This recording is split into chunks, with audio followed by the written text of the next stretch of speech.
irony is that you're practicing this sort of seat of the pants kind of medicine, and 15 miles away is the Gaza hospital, where people come from all over the world for the best care you can possibly receive, and there's no way in hell any of these people could get it.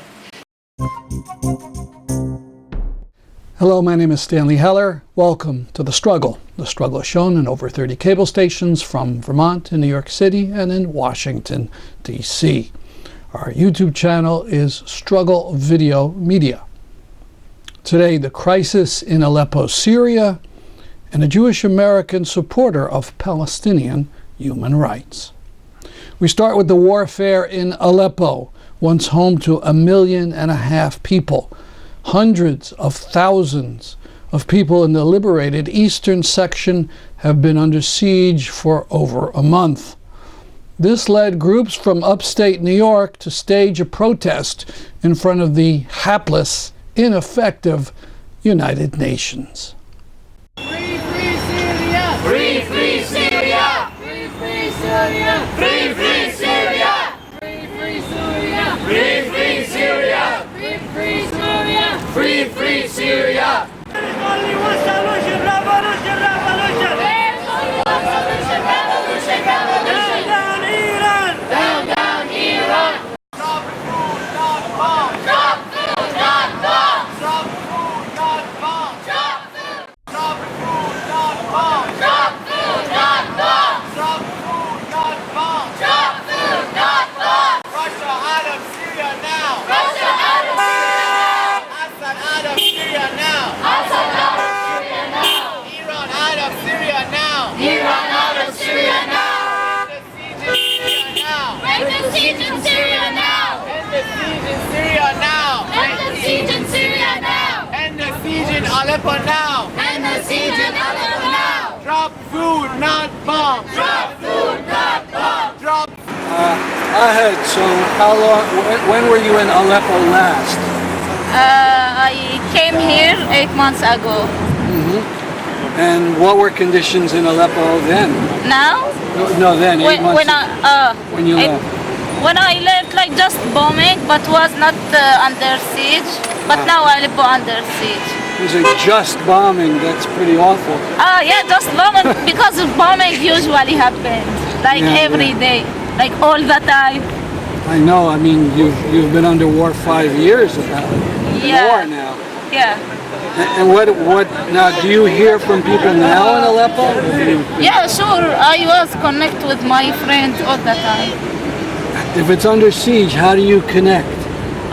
In Facebook and Skype, on internet. There's still internet. Yeah.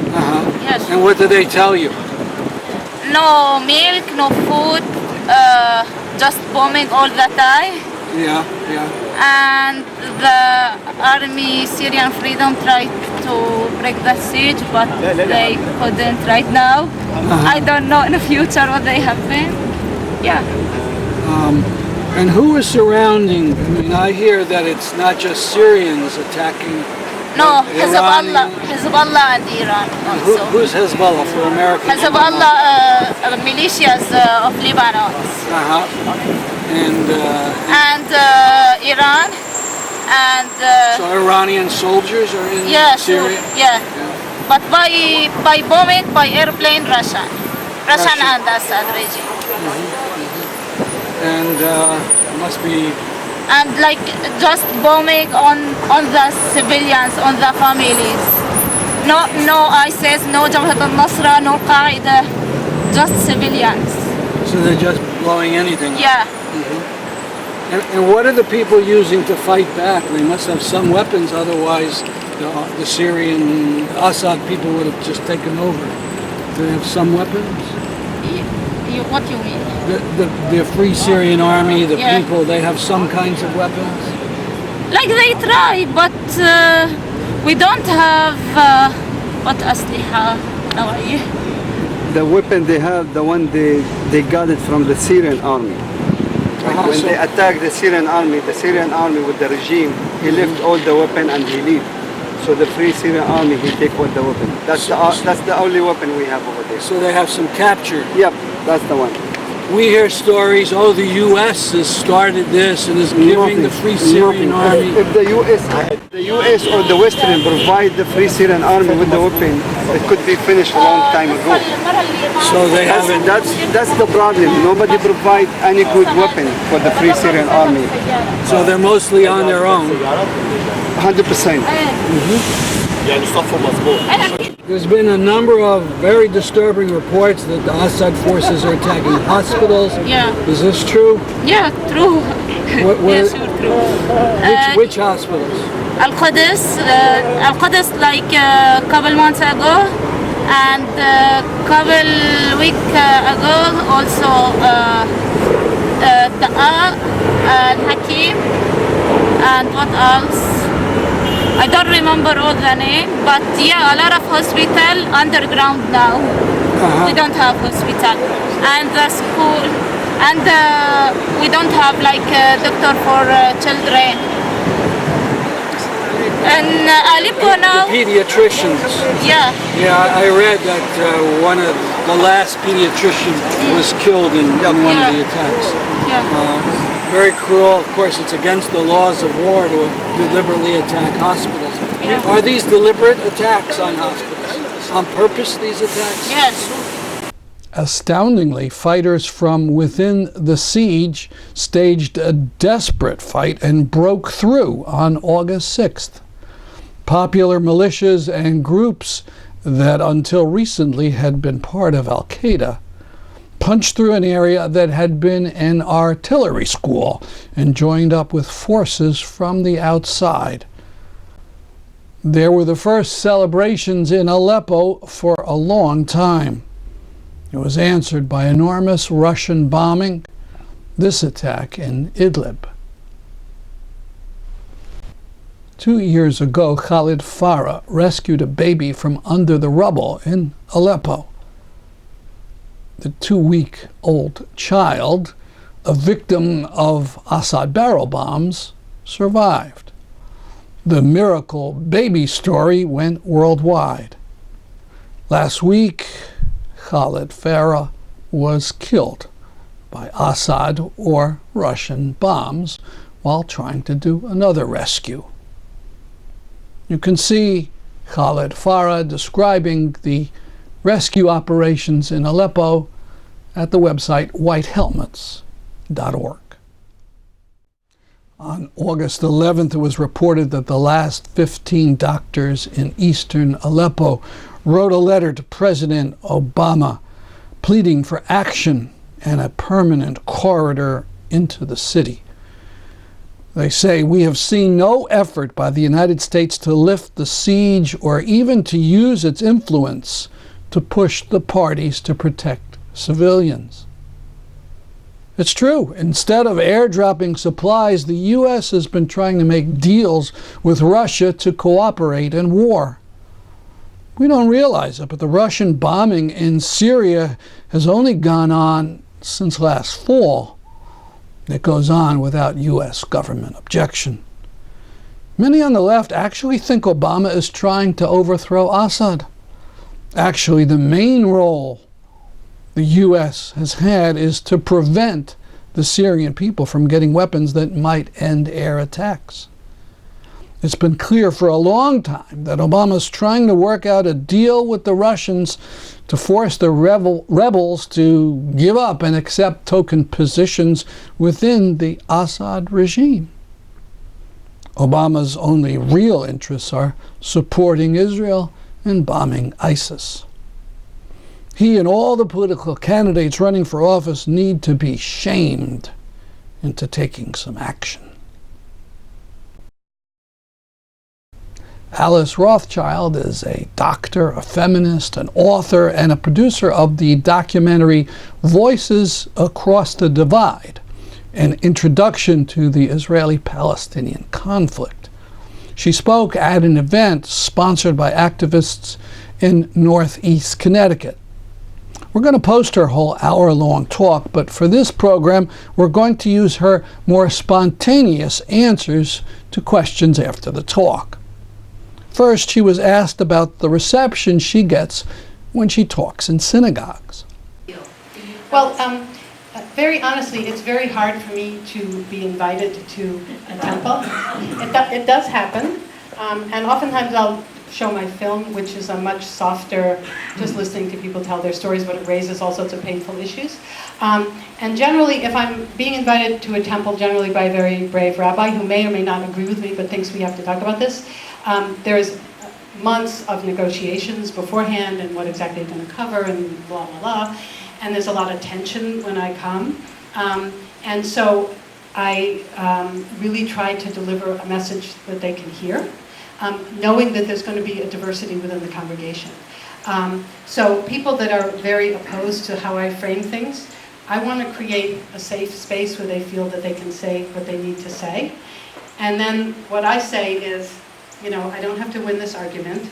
And you and I honestly aren't going to agree, so let's agree that we're not going to agree. So you see it this way, and I see it this way. And I just let people sit with it, and just create that little dissonance. But I'm clearly, I'll tell you a story. So I was an obstetrician at Beth Israel Hospital, and I was organizing my first delegation, and my chief had lived in Israel for a number of years. He's a major Zionist. He does all this, even though he's an obstetrician, he does a lot of terrorism work, and he would take delegations of Jewish doctors to Israel to study responses to terrorism, because they have an incredible hospital system. And so I went to see him, and I was like, I did my residency there, I'd been there for years, respected member of the group, blah, blah, blah.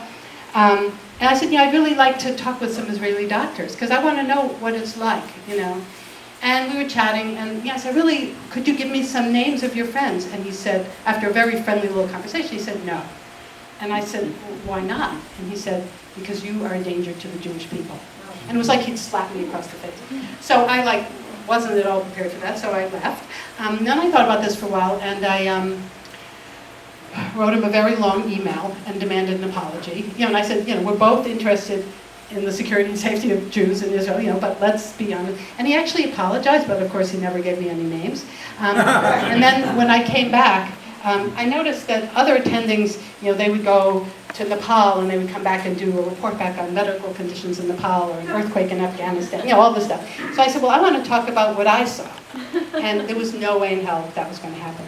And 5 years later he left, and I went, hello, I want to talk about what I saw, And the acting chief was very brave, and she said, okay, but no politics. I said, this is going to be a medical talk with data and statistics.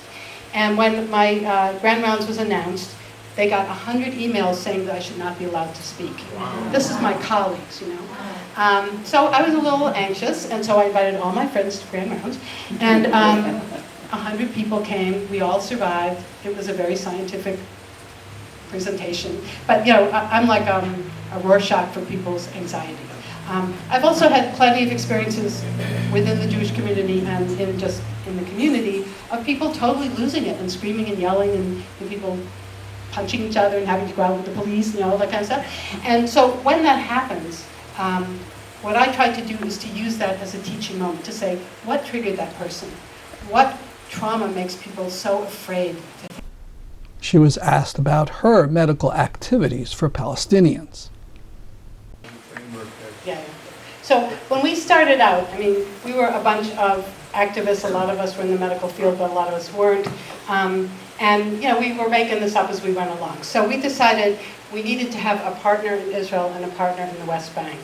So we got to know the people who work with Physicians for Human Rights Israel, which is an incredible NGO in Israel and Tel Aviv that does work in Israel with the migrant workers that have, they're basically undocumented workers, with Bedouins, with people who have trouble paying their co-pays with their big HMOs. And they also do work in the West Bank, and they have clinics, and they do clinics with a Palestinian organization. So we, made nice with them, and we gave them money, and got to know them. And when we would go over, we would work on their Saturday mobile clinic.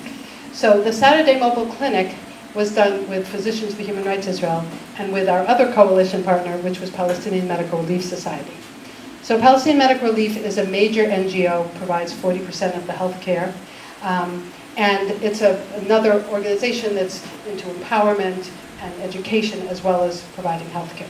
So the Saturday clinics were always an amazing experience. So the Palestinians would pick a village that wasn't able to, the people weren't able to leave, or they were hemmed in by the wall, or something that made it very difficult for them to get health care.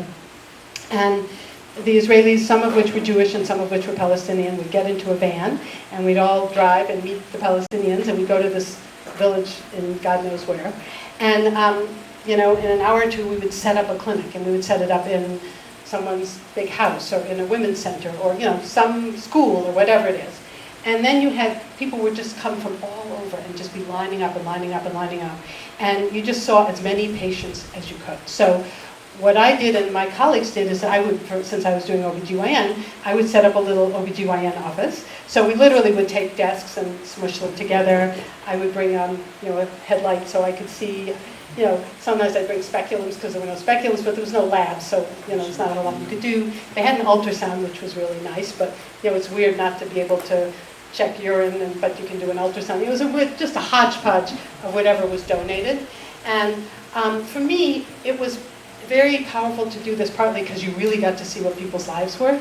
Because if you see lots of women in long gray robes, there are all lots of women in long gray robes, but they take off their robes, and some of them are dressed very nicely, and some of them are obviously poverty-stricken, and some of them are wearing sexy outfits, and some of them are totally modest, and you get to see what's underneath, and then you get to hear what their issues are.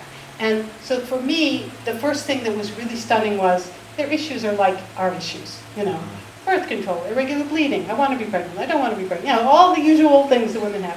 But then they have a host of other things. I want to do this, but I can't get to X because the wall is here and the permits. It's a whole difficulty that's way above our imagination. And the irony is that you're practicing this sort of seat-of-the-pants kind of medicine, and 15 miles away is Hadassah Hospital. People come from all over the world for the best care you can possibly receive, and there's no way in hell any of these people could get it. So for me, it was partly just doing a teeny smidgen of help. In the world of medical care, it was what we call butkus in Yiddish. But it was also standing in solidarity with Jews and Palestinians and saying, I'm with you, and I'm going to, be here for a day and do everything I can to help these patients. And, as a woman OBGYN, I was very popular, because women prefer to see women. So that's the kind of medical work that we did with those organizations working together.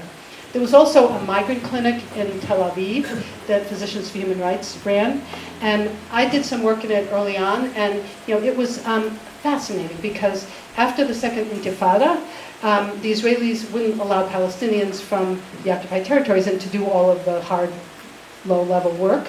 So employers started importing workers from all over the third world, Philippines, China, all African countries. Just amazing.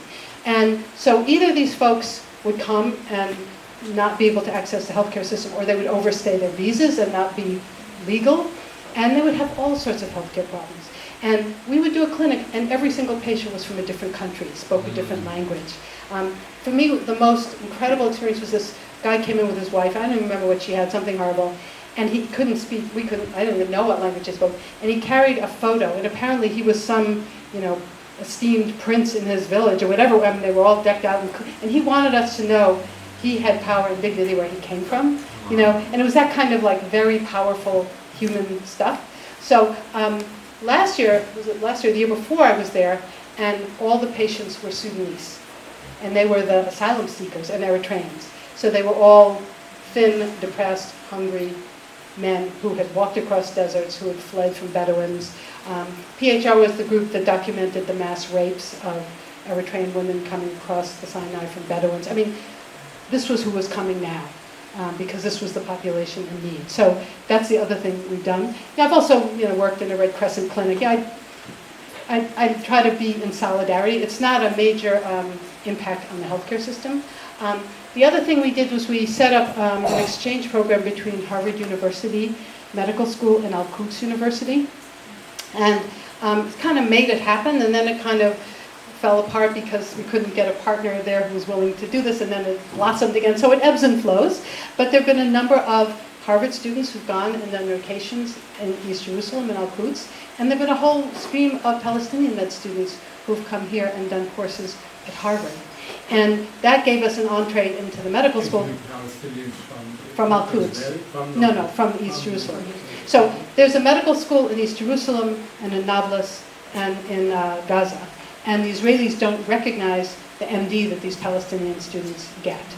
So they can't train in Israel. First of all, they couldn't get permits, but they also, their MD is not recognized. Now these students go into a Harvard hospital and do Harvard rotations, and they are just as good as the Harvard students. So, you know, this is inexcusable, but that meant that, you know, we've done talks at the medical school, or, you know, I mean, so it's provided us entrees into their looking at the healthcare system, getting to know people. For a while we helped fund a clinic in Nablus for rehabilitation for children who have neurological issues, either from trauma or from birth. And one of our social workers set up an autism clinic. And she continues to Skype and runs this clinic with people, and you know, because these families are desperate and they don't have any resources and they don't have the training, and you know, they really appreciate whatever you can offer. So there are little things we did. It didn't have any big impact on the healthcare system, but it was useful at the moment. And you know, patients knew that some crazy lady came all the way from far away to help her. That meant something. You know, that she wasn't invisible. And my Palestinian colleagues knew that I cared enough to come and work with them, you know, and that was really important. And those relationships are really powerful. And when I was in Gaza, we met a lot with the Gaza Communal Health Program, which is that thing that you're being asked to get to know. I'm actually on the board of that organization, if you want to know more about it. But the Gaza Communal Health Program is an astounding organization. You know, you have 1.7 million traumatized people, and you have a couple of psychiatrists and caseworkers. I mean, it's like an overwhelming task. But they do stunning work, and they've done incredible work around trauma. And so we documented a lot of what was happening there. And then I went to 3 different women's clinics, women's empowerment clinics, that had started out from the community mental health program, but then had spun off on their own. And I did some women's education groups. So they would get a bunch of women, and we'd just sit around and we'd talk about women's health issues. And you know, it was the same old thing.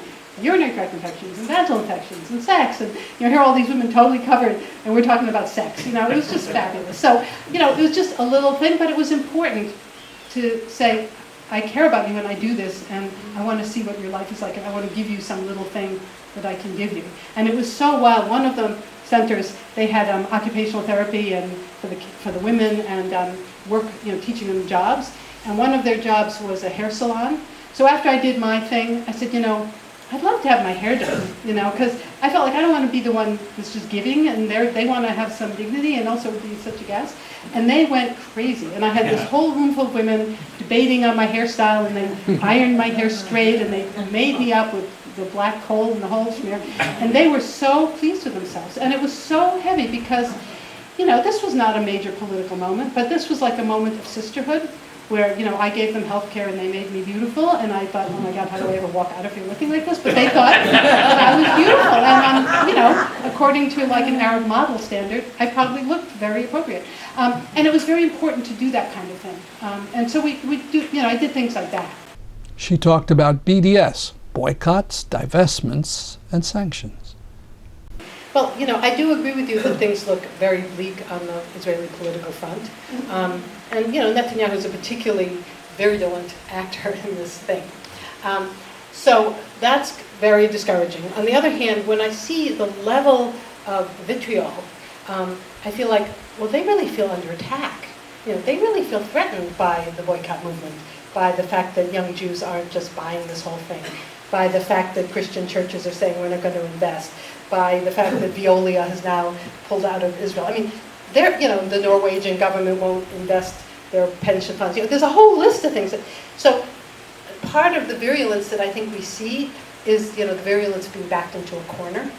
And so when I'm feeling more optimistic about life, I think maybe we're at that tipping point, you know. But I think when you think about political change, no country gives up power voluntarily. And so I think it is completely fanciful to think that the Israeli government is going to give up its current modus operandi voluntarily. So that means it's up to the international community to push the country to change. And I think if we look at the behavior of our own government, it's been totally complicit in what's going on. So that means it has to be something that's not governmental. And that's why I think the boycott, divestment, sanction movement is so powerful, because it is a growing movement. It doesn't rely on governments. It's nonviolent. It's very smart. You can adjust it to your community and what you feel your community can do. And it's having an impact. And I think that that's where a lot of hope lies. But will it happen in time, or I don't know. And when I'm in Gaza, I'm like, this is way over the top. I mean, this is not anywhere near acceptable behavior. And that's not getting better. That's only getting worse. So, we'll see. We'll see. But you can't expect people to be squeezed and squeezed and squeezed and not rebel. She was asked about practical ideas for action. I don't have any incredibly smart thing to say about that, but I do think you're picking up on something that's important, which is that we have to figure out how to speak about this issue in the context of things that are happening in our own communities. So, for instance, the fact that our police are being trained in Israel, that's like a really concrete thing, and you could find out if the police in stores have been trained in Israel. And you can also find out that the Pentagon give them their surplus military equipment so that they can do the things they were trained to do in Israel in stores or in some neighboring community. I noticed that RE/MAX is selling all sorts of homes in this area. Well, RE/MAX sells homes in the occupied territories to Jews only. That is against the code for realtors. And, people have done all sorts of actions against RE/MAX, but they're right here. So check it out. Go on their website. You can go buy yourself a house in the occupied territories in your living room on your website if you're Jewish. And you can find very personal issues that are local. It's like, do you buy Israeli wine? Well, what's wrong with Israeli wine? Well, the grapes are usually from the West Bank. So they're planting grapes in occupied territories, which is against international law. So you could organize a boycott of Israeli wine, and people are like, why are you boycotting wine? Well, there's an occupation. Well, there are grapes. Well, and it's a way to educate a community or hummus. I mean, there's all sorts of ways on a very local level that you can begin this conversation with people. That's our program for today. See you next week at this time. I'm Stanley Heller for The Struggle.